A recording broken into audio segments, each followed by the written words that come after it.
can see the wind, so I'm using that one to steer the boat. You know, now I put it towards this direction. I'll do it now, wait. Can you see my boat turn?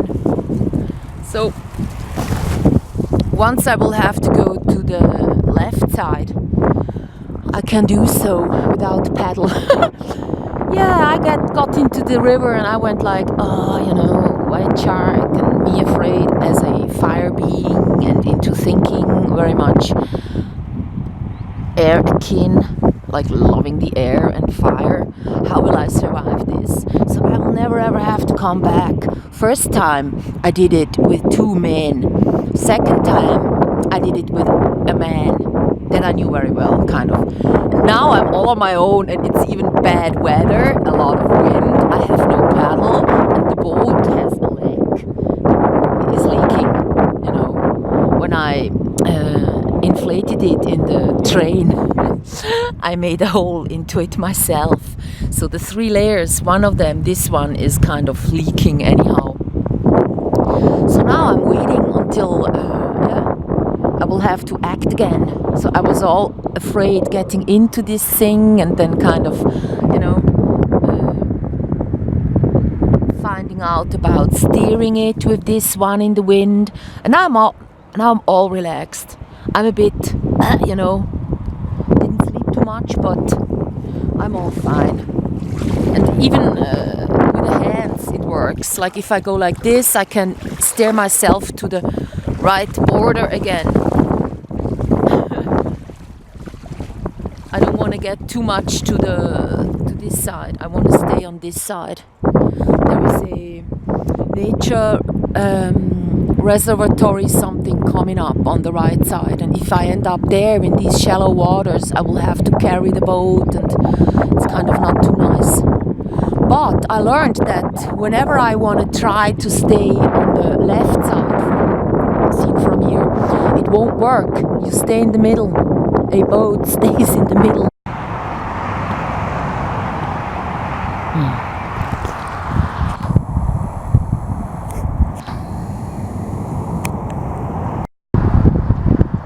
So here I am.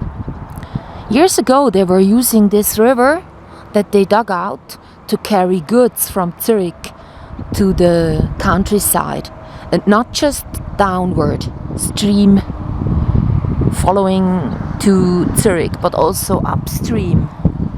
That's why this one exists at all. So I made it all over this rough area over there, which isn't rough at all, just a bit more than here going on, you know.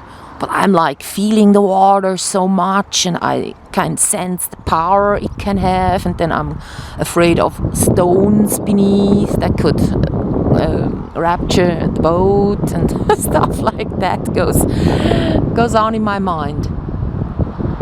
So we have, as in typical for Switzerland, something really beautiful, this kind of carrier stream, not in use anymore, and then these electricity cables, because it is also a factory having built this dam, and then there is the auto route as well. So that's Switzerland. And then you got these bunkers. These are bunkers. I can tell by the shape. Otherwise you wouldn't. That's just always how they look like. So now we are heading... Oops. I'm gonna turn the boat so you'll see.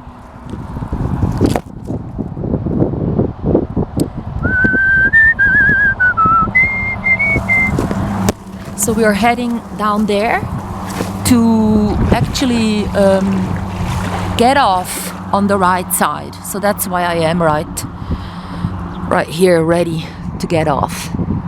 I'm a real, you know, fire earth person. When it's about water, I have to overcome quite a lot of fears. Like, you know, my fire might get extinguished. It's not what I'm thinking, but it's the feel of it. It's not just the white shark moment, it's also, you know, yeah. I love it, the color, the movements, to film it. Even from, where you get tap water at home, I could film this forever. Just the way that it drops or doesn't drop and create these bubbles, that pearly string you can create when you let it float just a little bit. Yes, but when I'm really in it, like now, I kind of feel like it's not right. I'd rather step through fire. It would feel easier.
No, stay.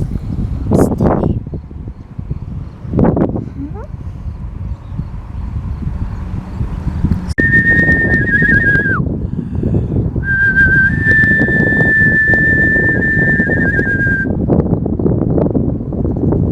.420.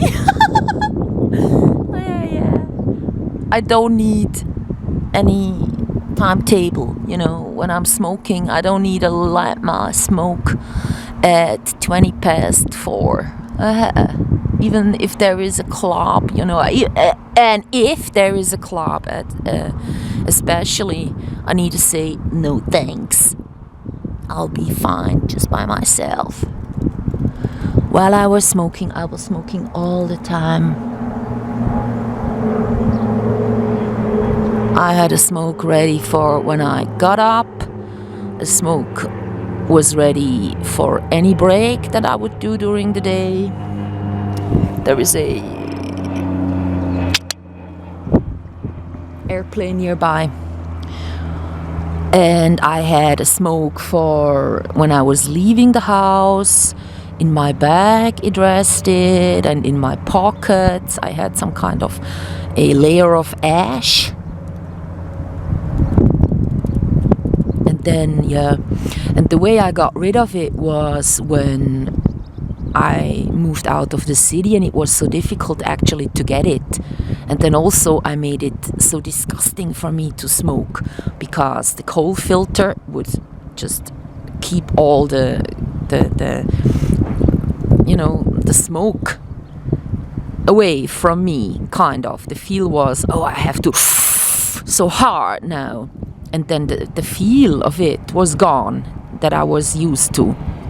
And also I exchanged the tobacco for sage. So now all was different. So it was easy to have the smoke in the ashtray and not really take it out at all and use it. But it was there resting, waiting for me. So whenever I wanted a puff, I could have one. So in the end, it was like 2-3 months. I didn't, have a puff. So yeah, finally I threw it all away: ashtray, fake tobacco, and the lighters, and everything. The vaporizer that I got to have like the feel of being, on a path to healthy smoking. But if you think about it, to inhale any sort of smoke can't be healthy. So that's a good thing to end now. I don't do vaping and e-cigarettes with the artificial flavorings and propylene, glycol and glycerin, the two other components. So that's the way to do it for people that always said to themselves, oh, I hate tobacco, oh, I hate smoking. So in my head it was already set. I just needed to do it. Hello? They went, oh. And yeah. Now I don't smoke at all. Smoking never really was my thing. It was the smoking of substances. So when I had a CBD puff, it made me high. So now in my head it's like, it doesn't make me high, it makes me strange. So that's why I don't want to do it anymore at all. Not even a puff of CBD. So there you go. Goodbye.